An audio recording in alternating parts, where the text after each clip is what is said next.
Welcome to the Power of Your Mind podcast. I'm Victoria Gallagher, your host. Have you been attempting to use law of attraction or hypnosis to attract financial abundance, a soulmate, or career success? Would you like to be happy, motivated, and successful?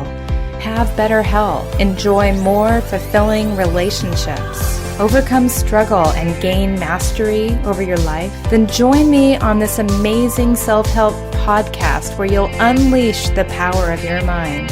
I'll be sharing 20 years of wisdom and techniques of hypnotherapy, law of attraction, visualization, meditation, personal growth, positive affirmations, and other effective methods to help you tap into the great power which resides in your mind and become the best version of yourself.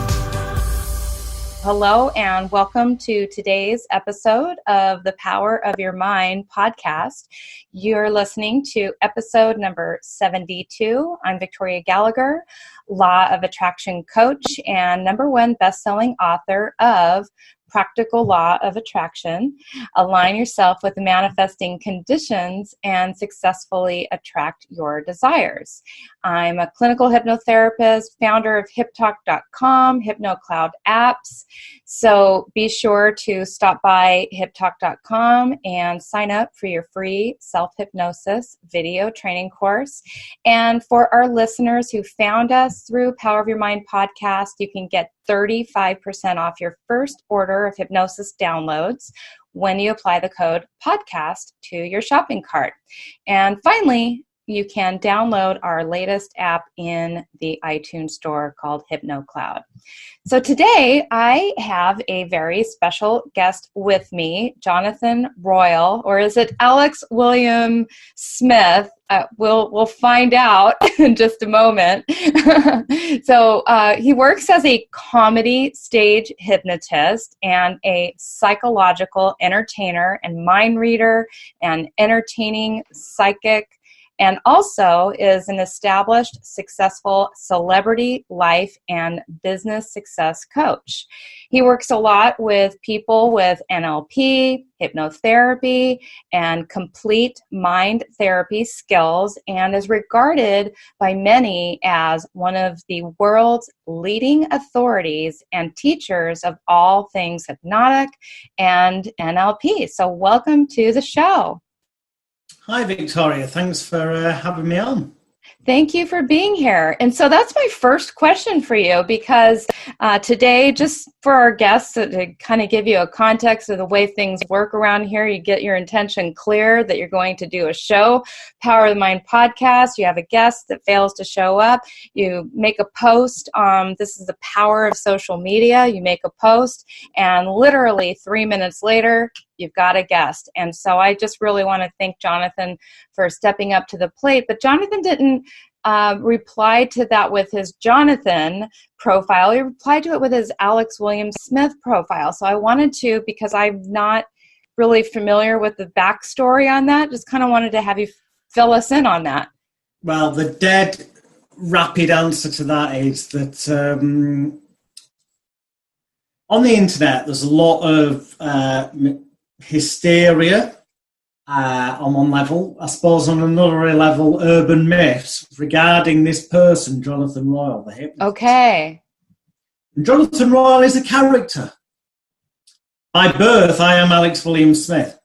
I originally set up my social media accounts years ago as Jonathan Royle because it made life easier because of the business.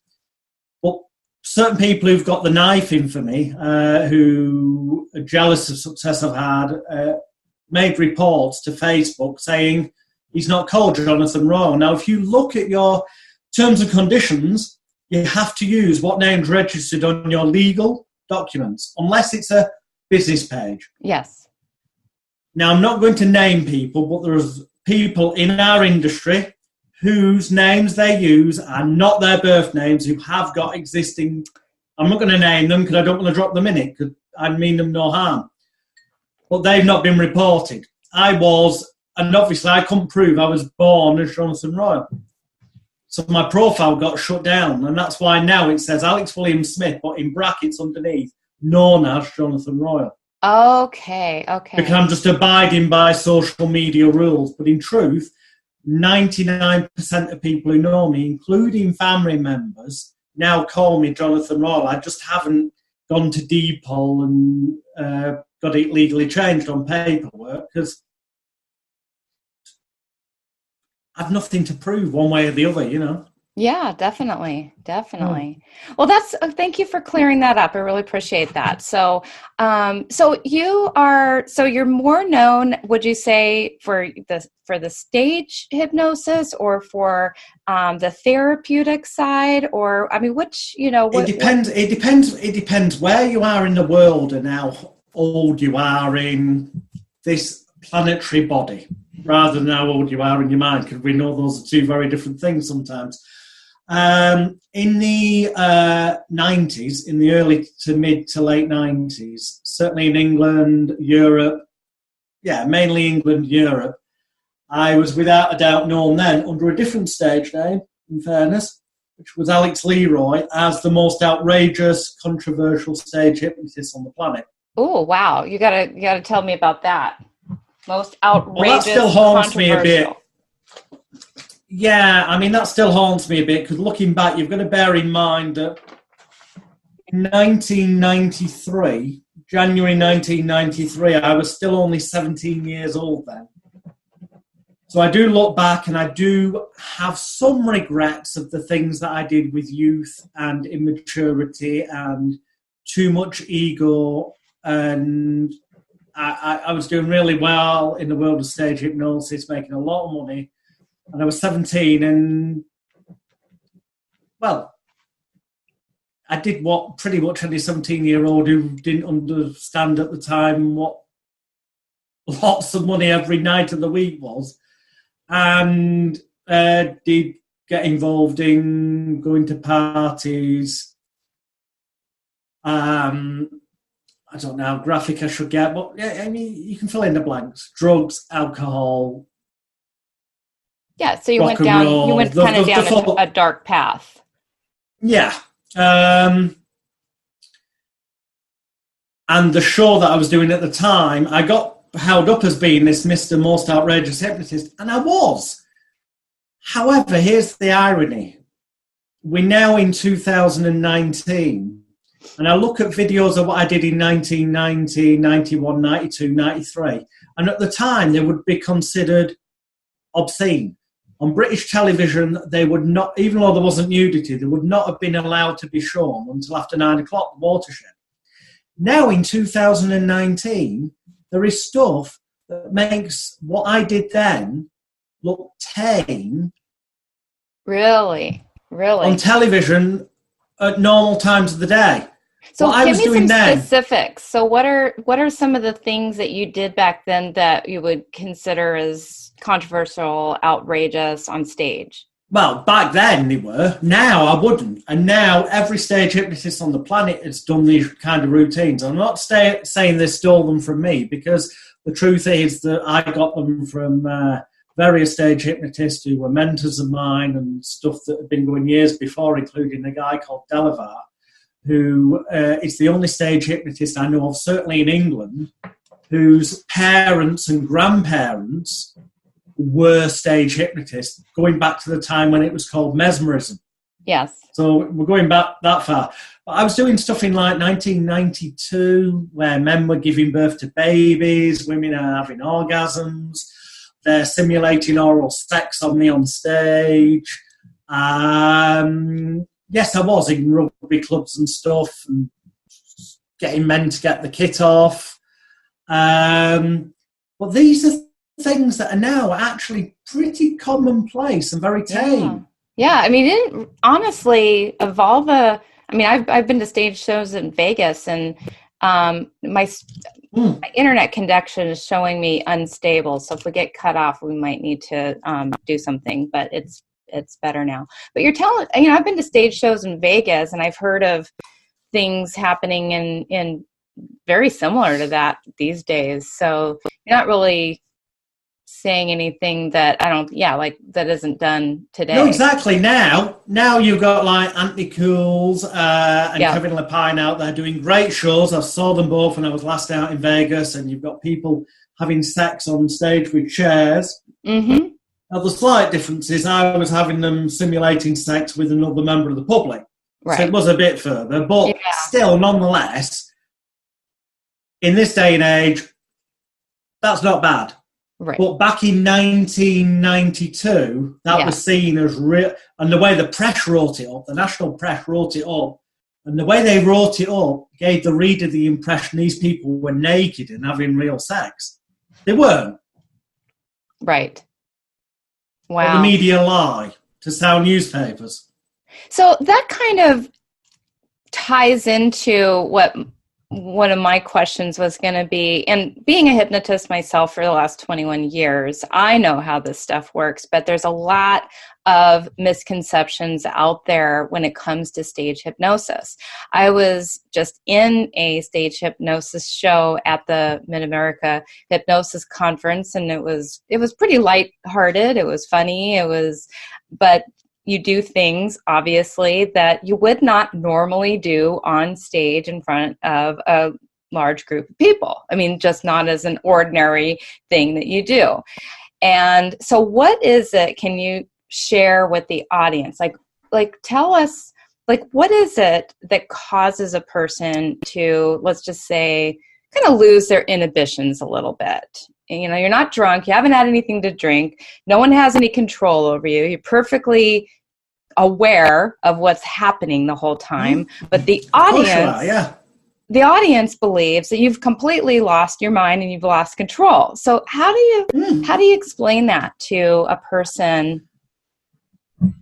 Okay, well, slightly controversially, and no offence intended to you, Victoria, and the truth is that consciously you may believe what you've just said to me. So I'm not saying you're a liar. Let's make that very clear. Okay. But there's a wonderful psychological principle called cognitive dissonance, where if something consciously will be too difficult to handle or admit, we come up with excuses and reasons and beliefs that we will totally stand by to the point of, laying down our lives sometimes. They use this as a manipulation tool in the military to get people to go out there and kill and defend. Fundamentalist, religious people do this.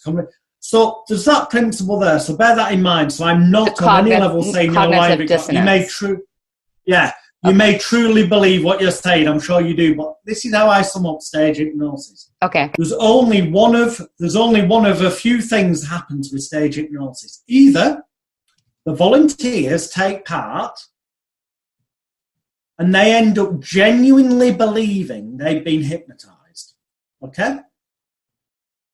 Well, if they genuinely end up believing they've been hypnotized, then at the end of the show, one of two things happens. Either A, they walk away and they say, I can remember what I did, but I couldn't stop myself from doing it. Okay. Or they go, I can't remember what I did. What did I do? And they're asking their friends. Now, both of them have the same emotional underlying thing, attention, because they've enjoyed the applause and laughter on stage. So if they say, I can remember, but I couldn't stop myself, that means, wasn't I good on stage? But you can't blame me for making an idiot of myself because the hypnotist made me do it. But I want you to talk about me more and praise me up. If they say, I can't remember, what did I do? The truth is, deep down, they know what they did, but they're trying to remove the blame from themselves for making an idiot of themselves. Right. Both are a win-win. Or the other situation is the person doesn't believe they were hypnotized and they were doing it because they wanted to be the center of attention. Either way, they all come down to one thing. Hypnosis does not exist in the way 99% of stage hypnotists or hypnotherapists will tell you. All hypnosis is, on stage, is an excuse for the volunteer to have all blame removed from themselves and feel safe to make an idiot of themselves and be able to blame it on the hypnotist. And in therapy, hypnosis doesn't bloody exist. All a hypnotherapist does is provide a safe environment for somebody And the only time it will ever work is when that person's truly ready for change, but they need to make a commitment. So, you see, if they suddenly woke up in the morning and went, right, I'm not smoking anymore, or I'm not drinking, or I'm not taking the drugs, and they went out, over the course of the day and the week, they'd bump into family and friends who'd go, Dave, assuming that was the name, we notice you've not had a cigarette, you haven't been drinking, you haven't gone off for drugs, or whatever. What's happened? And what's Dave got to do? He's got to go, well, I decided to stop. And the thing is, in an ideal world, people will go, well done, Dave, excellent, well done. And that's the world we should live in. Sadly, we don't. Yeah. What would happen is a large number of those people would go, why didn't you do that before, you silly idiot? and he'd end up feeling bad for not having done it.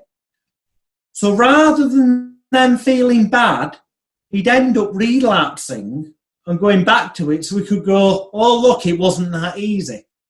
But if Dave goes to a therapist and invests financial money and time, then walks away, and then people go, Dave, you're not drinking, you're not smoking, you're not taking drugs or whatever, or you're not scared of the spider that's just run across the room. Dave can go, well, you see what it is.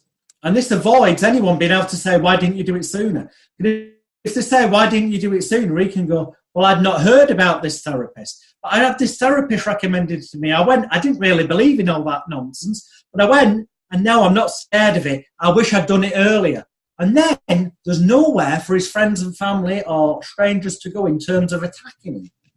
So by going and seeing the therapist, what we do is we provide a safe environment when the person's ready for change that removes all self-blame, shame, guilt and regret from them for not having got off their fanny, we say in America, don't we? Backside, bottom, arse, whatever, and having done it for themselves anyway. They were always capable of doing it, hence that saying, all hypnosis is self-hypnosis. Yes. But they needed an excuse and a motivation. But more importantly, they needed a context where when they walk away, they're not just safe in our office as the therapist, but when they walk away, they feel safe, because when people go, why didn't you do it sooner if it was that easy? They've got the perfect cover story, reasoning, call it what you will. Obviously, we don't tell the client that directly because they want to, cognitive dissonance, if you want, they want to believe they've had to go through this important, seeming ritualistic process to get to that end result. But ultimately, it's all placebo. But placebo is not the negative thing some people make out. No. Does it matter how the job gets done as long as the person's life's improved? Exactly. No, it makes perfect sense. And I like the way that you explain your three possible outcomes with a person who's been on stage and has been, quote unquote, not hypnotized necessarily, because it really does make sense. They all lead to them. They all lead to them being in an environment where the people who don't feel comfortable in that environment once they get up, the so-called people who are not hypnotized, they're actually people who just suddenly decide, actually, this isn't for me tonight. So they end up getting sent back. The others who like the applause and the laughter remain on stage. Yes. And that's good, because in that context, that makes them feel loved, wanted, needed, appreciated, cared for, cherished and valued. Basic human needs that sadly most human beings don't get as much of on a daily basis. So that gives them an escapism, safe environment where they can blame it all on the hypnotist and yet feel good. Right. Well, and not only that, but you also have an element of people, I imagine, that are people pleasers. So they aim to do a good job. They want to. They don't want to let the hypnotist down on stage. Of course, and any authority figure. Yeah. Yes, any authority figure. It makes a lot of sense. I like that, and that's one of the reasons for myself, because I think a lot of people give the hypnotist so much power. When they come into the office, they give you the power. They say, fix me. I'll just lay here and let you fix me. And that was one of the things, because I originally got into this business myself because I wanted to create a library of hypnosis recordings, but then I did go ahead and go through the whole clinical hypnotherapy with people, which I still do, and I still enjoy it. But I really got into this business because I'm into self-empowerment. So I've always been doing personal growth on myself, and I wanted to just be a guide and pass that along to others. And when people become a little bit too like, all right, where's your magic wand? Where's your magic fairy dust? You're kind of giving me a little bit too much power. All the power is within you.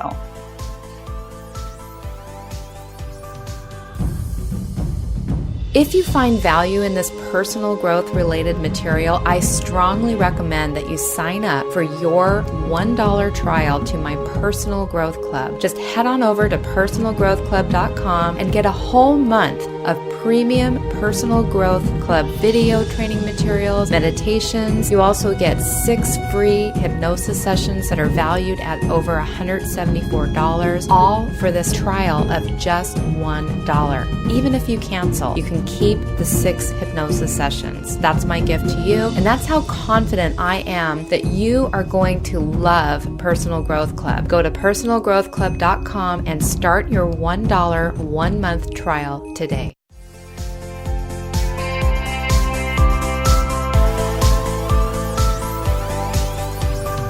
The thing is, though, I think that it's good for us to have that power, because I think the biggest reason self-help books, whether it's self-hypnosis, EFT, it doesn't matter what title you give it, anything that's personal development, self-help, is a multi-billion-pound industry worldwide. Shed loads of these books and DVDs sell. So why isn't the world a far less stressed place? It's because, unfortunately, people end up buying book after book, and they shouldn't need to if it worked. But I believe it comes back to what I said before. If they may make those changes pretty rapidly, a lot of them. But then when their family and friends notice it and go, if it was that easy, why didn't you do it sooner? That kicks in the self-sabotage at an unconscious level of, I feel bad now. I want to feel loved, wanted and all that, needed, appreciated, cared for. But people that I was hoping to get that from are now saying, you're an idiot, why didn't you do this sooner? So they self-sabotage and stop achieving those things so that they can feel safe again, and the people can go, oh, it's a shame. It's a shame it didn't work out for you. Whereas when they see a therapist directly that's got more perceived credibility to an outsider than just reading a book, they've got that protection cloak of, well, this is why I've made the changes. This experts help me do it, because we've got that perceived credibility of being like a doctor. And I know we're not, but that's how the layperson may look at it. So they don't get attacked in the same way. And the same with the law of attraction. You must have encountered it yourself, because this is something you're particularly clued up on. I believe from my experiences and studies of law of attraction, that a lot of people do start to get results.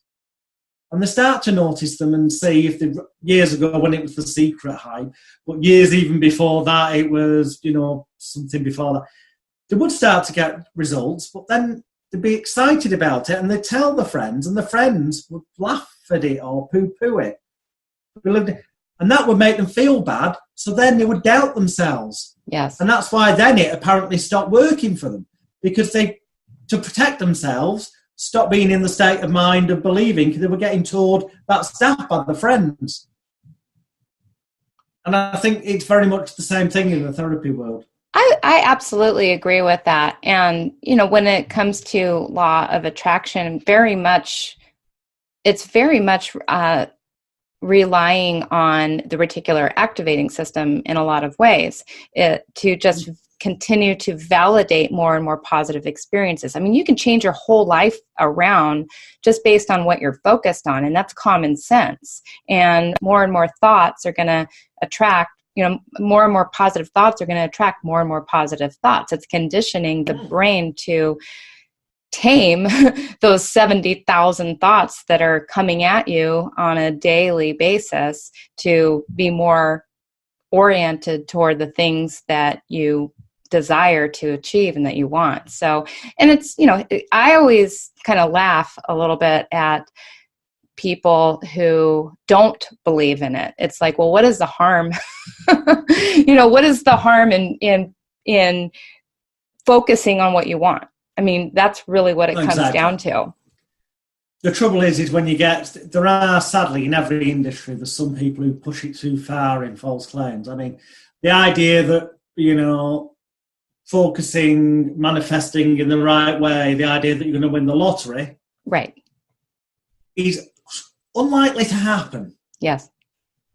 It's definitely not if you don't buy a ticket. Definitely if you don't buy a ticket, yes. Which sounds ridiculous, but I've encountered people in life who mourn, they go, I've looked at these self-help books and all, and it is literally like the old joke. Well, did you buy a ticket? Or in a less ridiculous manner, did you actually go and get a book on that thing that you wanted to look into doing and perhaps start as a new opportunity? Well, no, I didn't. Well, it's not going to happen. You do actually have to take some action yourself as well. Exactly. Yeah. And I'm not really sure where that got lost in translation, because pretty much any theory that ever talks about law of attraction, it does talk about taking inspired action at some level. It may not be at the forefront. A lot of the law of attraction teachers talk a little bit more about vibration and energy and things like that, but you're still going to have to open the door.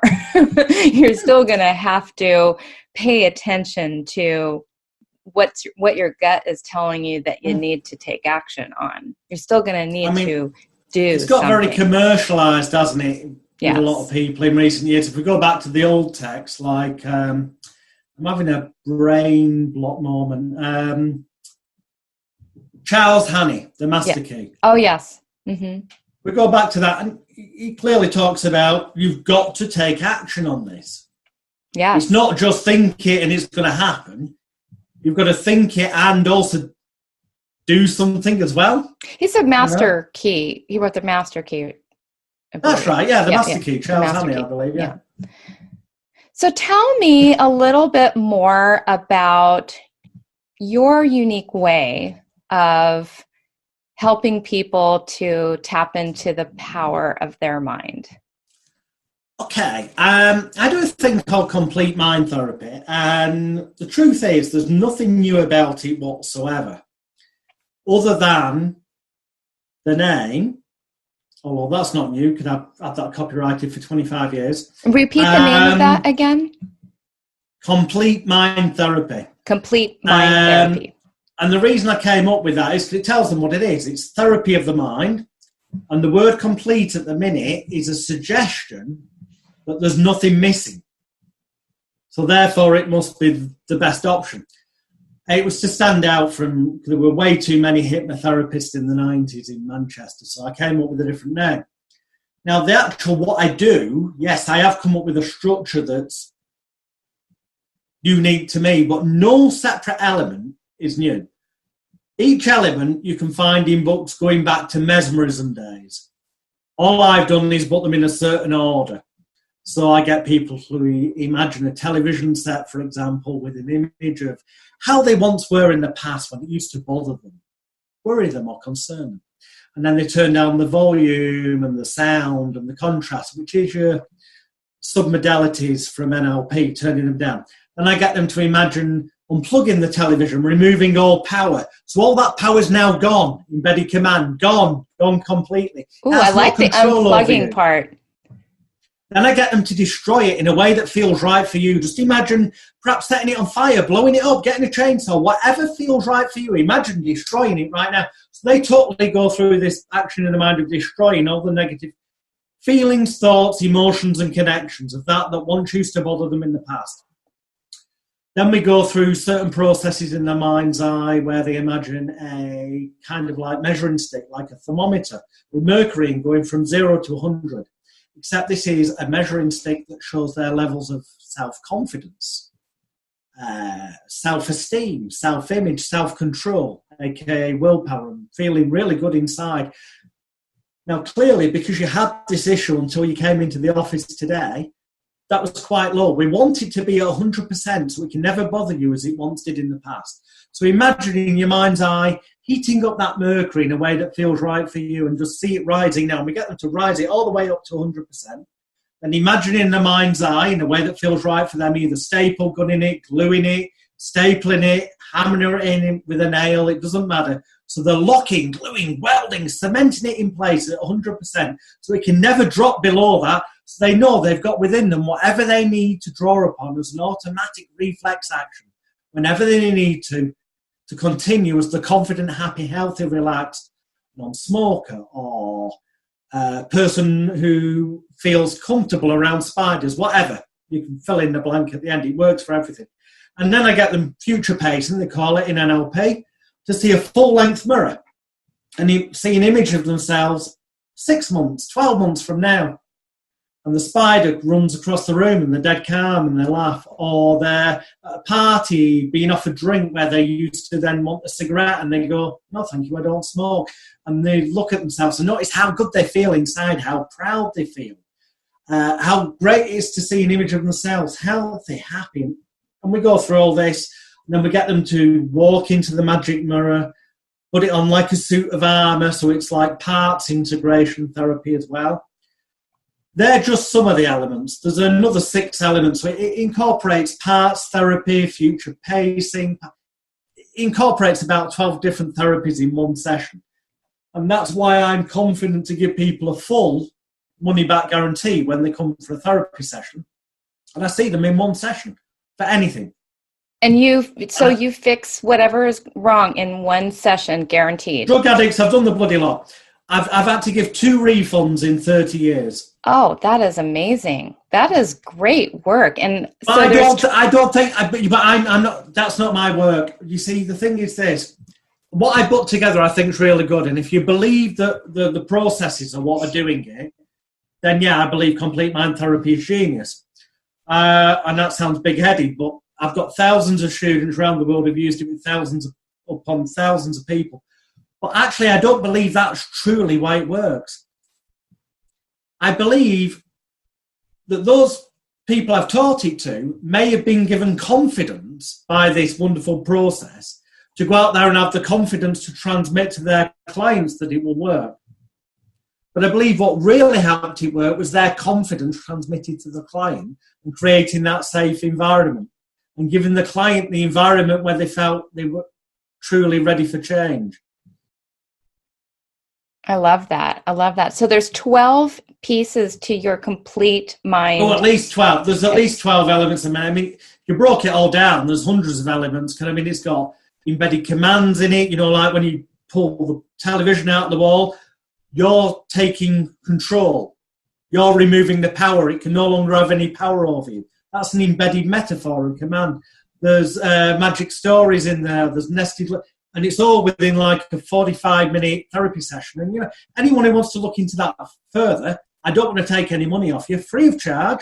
Just go on magicalguru.com, click on my therapy page, and have a look at the virtual hypnotherapy session that's on there. So it's called Magical Theory? Magical Guru, MAGICALGURU.com. Magicalguru.com. And then click on the therapy page, and there's a video there where I do this session you can interact with for free online. If clients contact me now and say, I want to come and spend, $1,000 with you, which is my minimum charge, I say, do this session first. 9 times out of 10, it's going to work for you, and you won't need to spend a penny with me or any other therapist. That is a great service. That is a great service that you provide. How long would a person say that they went to magicalguru.com and they went through that, but then they decided, okay, well, I really want to work with you. And how long would they plan to spend with you in that session? Do you have a particular amount of time that it takes to go through that whole complete process? If people actually ended up coming to me in person, which does happen sometimes but to be honest, these days it tends to happen with people what I call high-end issues. Now, That's no disrespect to smokers, people who want to lose weight, overcome phobias, but by high-end issues. I'm using that in the terms of how they use it in psychiatry and psychology. I mean, sexual abuse victims, or traumatic stress disorder. Yeah. What they term as high-end things. Those are the people I end up in front of these days. Okay. And with them, I say I will be with them for one session. And they pay me for one session, but when they book, I tell them, I might be with you as little as 10 minutes. I might be with you all day. Yeah. So, yeah, you're coming to me at 10 a.m. in the morning, but don't plan on leaving till 4 in the afternoon. So does that mean you would only book one session in a day just because that person could need all day? Yeah. Okay. No offense to, I'm going to use the phrase vast majority, but the truth of the matter is the vast majority of hypnotherapists out there, if they push their bravado aside, and the irony of it is that a lot of the people who brag, if you go and search, in England we have a thing called Companies House, which is where limited companies are registered. That in America would be what they call incorporated companies, I think, corporations and stuff. Okay. It's for tax liability and all that. But it's dead easy to find out actually what people are earning. It might cost you a couple of dollars but it's publicly available information. And I'm not going to mention names, but if you suspect that a famous name hypnotherapist in any country in the world, or life coach or such, is making thousands upon thousands of pounds per day, 5 days or more a week, go and check Companies House or the equivalent in America, where they incorporate companies, and check out their company. And look at the profit and loss account. And it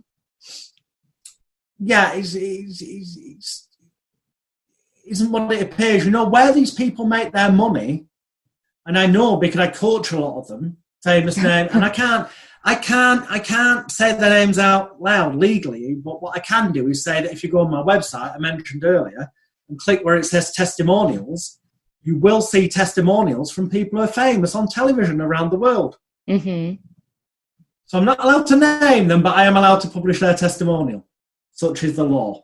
But if you go and look, you'll see people you recognise, and I can tell you now, these people do not make their money from seeing clients sat in front of them one-to-one.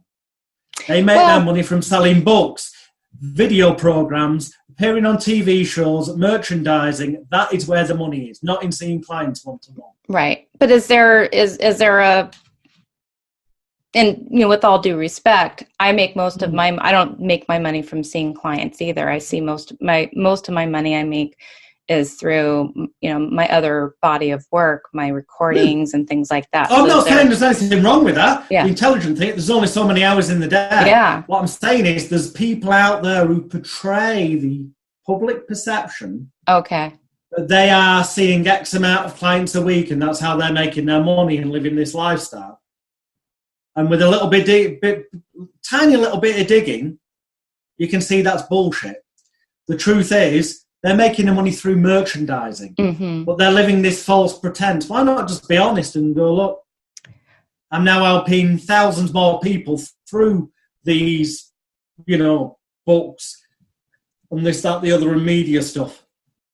But sadly, there's a lot of people out there misleading. Honesty is definitely the best policy. So we want to be transparent and authentic as much as we can. So how would a person other than your magicalguru.com site, is that pretty much the best way to reach you, or do you have that's the portal, or you could literally, if you go on Amazon anywhere in the world and type in Jonathan Royle, you'll find my books and DVDs. Go on eBay, type in Jonathan Royle. I dominate them both and have done for 30 years. Yeah, but just be aware, you will see a lot of very nasty things said about me. But, you know, magnets have positive and negative sides. And as much as you can put positive out into the world, sadly, you know, the more positive you are out, the more you will attract negativity as well. Hello, this is Victoria Gallagher. I hope you're enjoying listening to the Power of Your Mind podcast. As a way of thanking you for listening, I'd like to offer you a one-time discount of 35% off your first order at hiptalk.com. Just go to hiptalk.com and enter the code PODCAST in the discount code area in your cart, and you'll receive 35% off your first order. Thank you so much for listening to the Power of Your Mind podcast.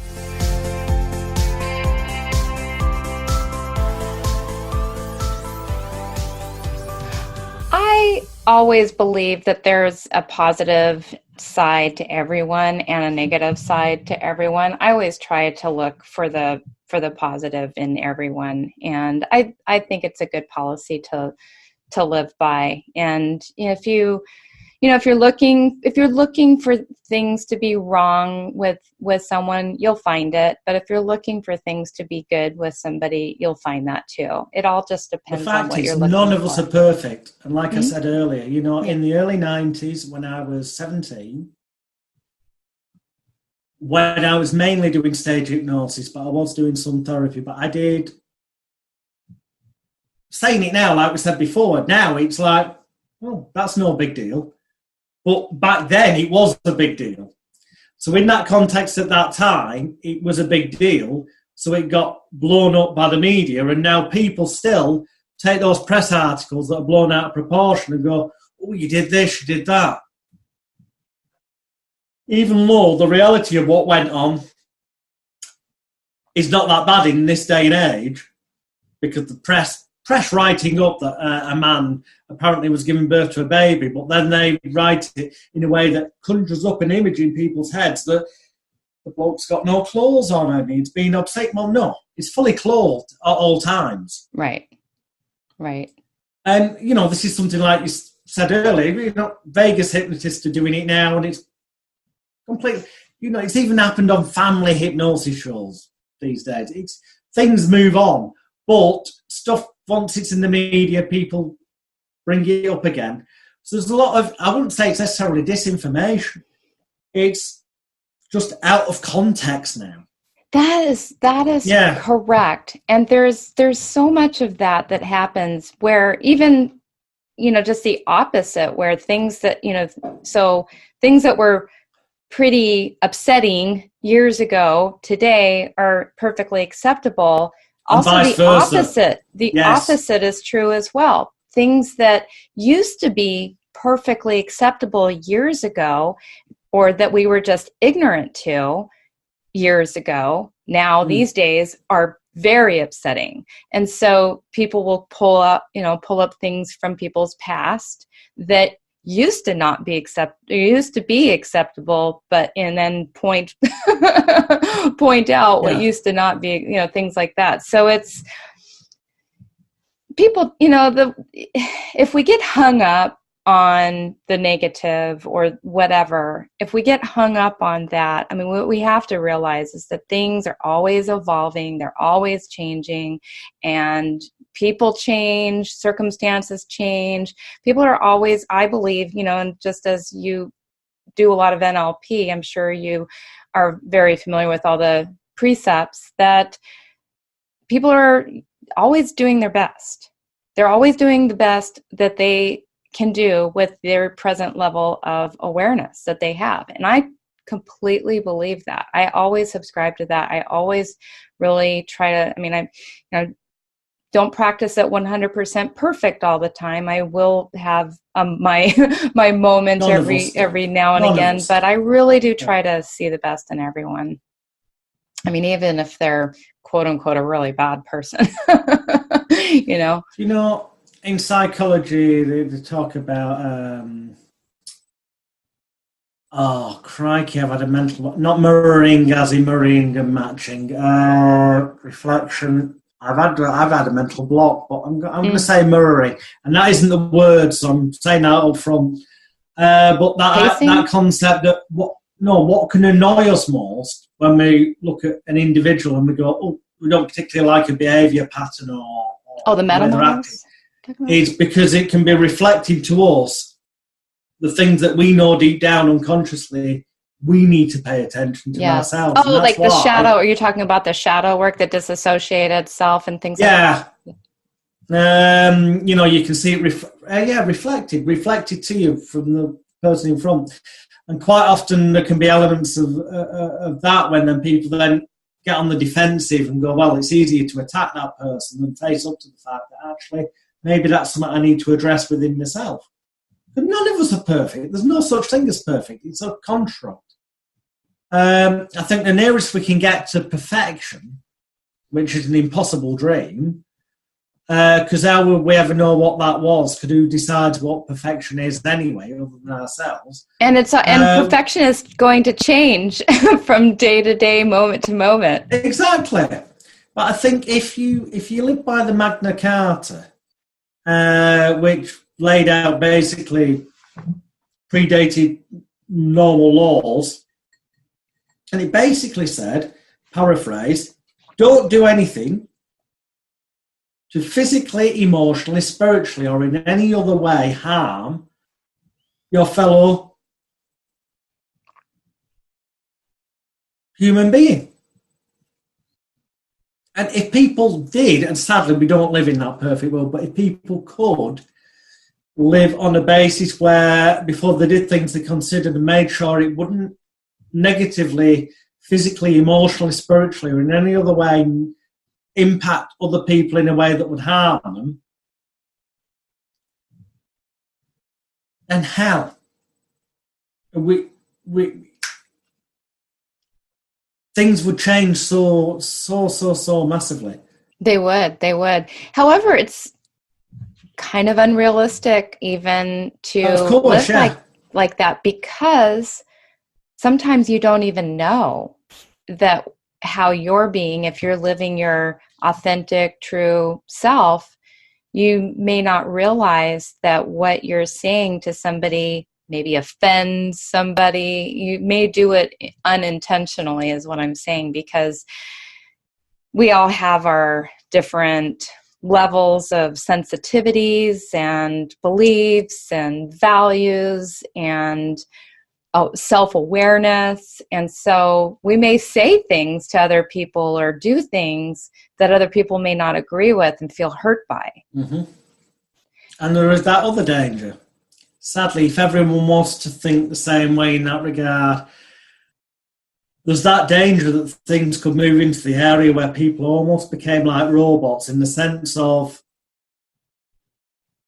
everyone will kind of, on other elements, it'd go out that they'd end up thinking and doing the same. And then how would you actually know when you were truly happy if you had nothing negative to compare it to? So true. It's so true. And people have this expectation that they should be happy all the time. And so when they get disappointed, they're even more disappointed, because not only are they disappointed about whatever they're disappointed about, but they're disappointed because they should be happy all the time. And yet how would they know when they're happy if they hadn't had some sense of disappointment to be able to contrast it to? And that's the paradox of it. It really is. Yeah. It really is. And it just requires constant self-awareness and communication with yourself and with others. Because all of these hurts and these upsets and things, I mean, and again, we're not going to avoid the pain that just comes with living, but at least we could probably understand it better, and we can understand each other and the intentions behind things a little bit better, because we make assumptions, we make judgments, about other people's intentions, and that hurts us even more. So we are not going to be able to avoid getting hurt and feeling pain and the disappointment that comes with that, but we could avoid what we're making up about the reasons why. Yeah. Personally, I think pain is a good thing. Mm-hmm. Not that I would wish anyone to go through any pain emotionally or physically, but if it has to happen and it happens, sadly, the self-help industry quite often go, There's no such thing as failure, only results on the path to ultimate success. Bleep. I bleep myself out there rather than swearing. No, there is failure. I've been asked in the past, one thing I do brag about, I have bragged about, I'm proud of it, is that I'm 44 as we speak right now, 44 years old. Before I was 30 years of age, I walked into a building with a briefcase, and I opened it up, and it was full of £50 notes, and I paid outright in cash for, at the time, the 2-bedroom apartment I was living in. I don't live there now, that's rented out, and I live in a house and I'm getting a rental income. But I literally did that. I'd set myself a goal by the time I was 30, I'd go and buy a property outright for cash, and I literally did. And it was 2 weeks before my 30th birthday, and I went in with the case, and I went, I've come to buy my property, and they opened the case, and they went and they got everyone else out of the building and locked up. No mortgage or anything, just go in there with outright for cash. No mortgages, no loans, did it. All paid for through hypnosis. However, I get asked, how did you do that? Because, I get on the internet, there's people saying that never happened. But if you go on my Facebook, facebook.com/Alex the Hypnotist, Alex William Smith, in my photo albums there are copies of, with the reference numbers on that people can check, the land registry documents from England proving that I bought that property outright for cash. No mortgages, no loans. Anyway, that's by the by. The point is, I was relatively successful before the age of 30. And I got asked by people, how did you do that? And genuinely to this day, and this can sound glib, but in the context of what we spoke about before, I managed to do that by, I don't want to swear, so rather than using the F word, I'll say screwing. By screwing up a hell of a lot of things, a hell of a lot of times, and then picking myself up and carrying on. Even though there were still people there laughing at me having screwed up at that, I carried on. And I got knocked down again, and I carried on. And failure, NLP, it's just a signpost on the path to ultimate success. Bullshit. No, what it is a pain. It hurts. It makes you cry on your own. It makes you think, what did I do wrong? If that pain, when that pain, if you're going to have pain in your life, I hope it's a massive one, but that you're physically and emotionally okay after it, that it's massive enough that it actually proves to be the motivating thing to make you change. The sad thing is, you'd think human beings would do things to move towards pleasure, but they don't. Opportunities can be in front of them, and it only takes a bit of effort, and they do nothing. And then they end up made bankrupt, as I was in my early 20s, and had to recover from that. Or something happens, and they go, oh my God, I've not got my job, what do I do? And then suddenly they find the time to do that opportunity they could have done previously. People actually act more to avoid pain, further pain, than they do to achieve pleasure. Yes. Oh, absolutely. That away from motivation. Yeah. So pain, it's not a result on the path to success. But what it should be, if it's a big enough pain, then it'll give you that firework up the backside to actually do those things that you could have already done right now. Yeah. It makes a lot of sense what you're saying, because when you hear about the stories of the highly successful, highly wealthy people that went from rags to riches. Well, they didn't go from rags to riches overnight. No. They went from rags to worse rags to even worse rags after picking themselves up, dusting themselves off multiple times. And they just had the persistence, at least, to continue to pick themselves up and dust themselves off, failure after failure. I mean, look at Edison, one of the perfect prime examples. 10,000 ways it didn't work. How many people do that? How many people are willing to put themselves out there over and over and over and over and over again to find a way that works, to continue pushing through?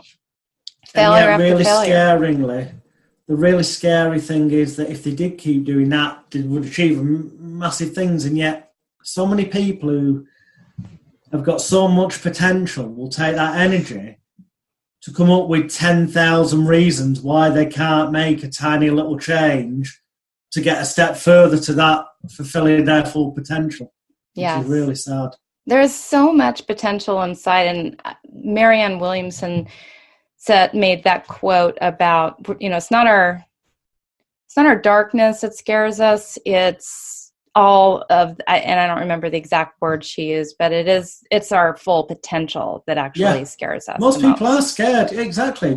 You know what?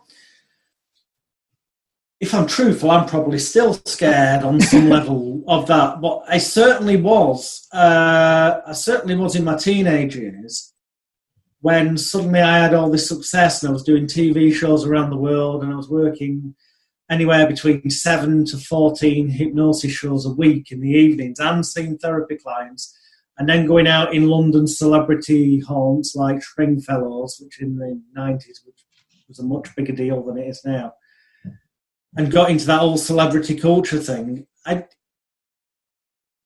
It was escapism, because I thought, well, this is too blinking easy. And it seemed that I wasn't making a massive effort. So it was like, I knew within myself, what could I do if I made more of an effort? But then I was scared because I already got caught into that culture of drink, drugs, rock and roll, and all this, that, the other. I've grown up now. Yeah. I'm slagging myself off, but the old me was but we all have that with, and that's why I don't agree with it entirely, but in some circumstances, I do believe that, like inner child therapy, getting someone, whether even if it is only metaphorically, to find the inner them and give them the reassurance they could have done with it at that age, so that then their unconscious mind can put that to bed so they can move on, can be very therapeutic sometimes. Absolutely. No, it absolutely can. Well, just want to thank you so much. It's been a lovely conversation. I want to just thank you again for jumping on at the last minute. That was really, well, it was really helpful to me, and it was really just stepping out and doing something that maybe, I don't know if you normally do that, but I think that anytime there's an opportunity in front of us, more you can just jump on it. Ultimately, good things can come. So hopefully good things will come for my guests, for you, out of listening to Power of Your Mind podcast. I want to thank you so much for being a guest today. Thank you, Victoria. Good luck with your new book. Thank you so much.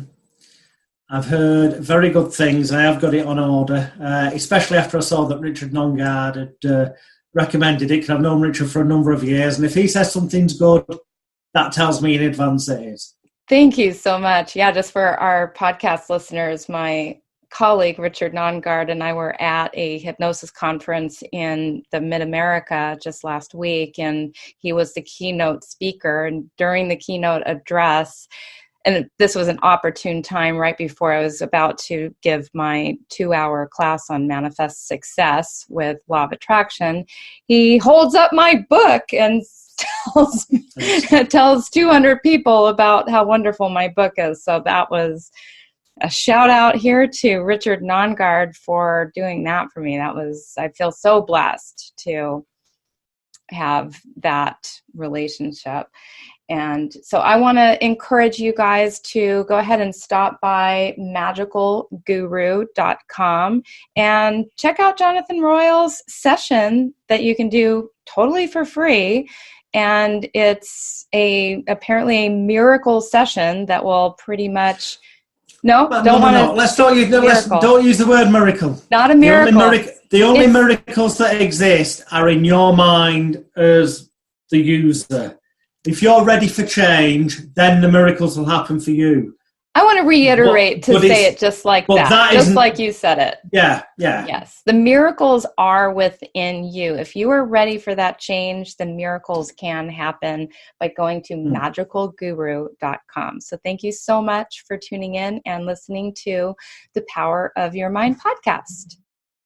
Thank you once again for listening to the Power of Your Mind podcast. This is Victoria Gallagher. Be sure to stop by hiptalk.com and sign up for your free self-hypnosis video training course. And for our listeners who found us through the Power of Your Mind podcast, you can get 35% off your first order of hypnosis downloads when you apply the code podcast to your shopping cart. Also, be sure to watch for and download our latest HypnoCloud app in the iTunes store. Now, if you really want to experience my book, Practical Law of Attraction, live and in person, and integrate the concepts deeply into your being and make a profound change in your life success, then I highly encourage you to go to victoriamgallagher.com, where you will find information about my Law of Attraction intensive that's coming up in Toronto, Canada, as well as London, England, and Sydney, Australia. Or you can just Google search Law of Attraction Intensive and find out where I am. It's a 2 full-day intensive workshop where we do a lot of inner work on breaking through your limiting beliefs, raising your energy vibration so that you can attract more of what you want in your life. It's an amazing life-transforming experience. And I'll be doing the next one, Toronto, Canada, October 27th and 28th. Which is a Sunday and Monday. Then London, England on November 16th and 17th, which is a Saturday and Sunday. And then in Sydney, Australia, March 21st and 22nd, which is also on a Saturday and Sunday. Seating is limited, so be sure to sign up right away and change your life for the better. Once again, I'm Victoria Gallagher from Power of Your Mind podcast. Tune in to new episodes each and every week where we will bring you tools, techniques, and strategies based on meditation, hypnosis, affirmations, and law of attraction. Thanks again for listening, and tune in next week and every week to the Power of Your Mind podcast. Bye for now. If you enjoyed today's episode, please share it with your friends. And once again, be sure to subscribe to the Power of Your Mind podcast if not already.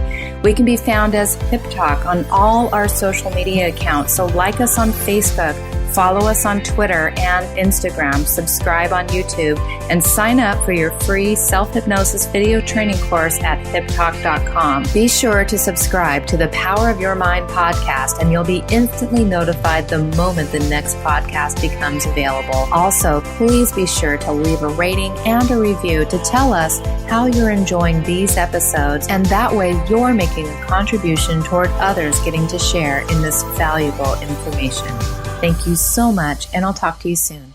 You've been listening to the Power of Your Mind podcast, brought to you by hiptalk.com, Personal Growth Club, and HypnoCloud apps available at iTunes.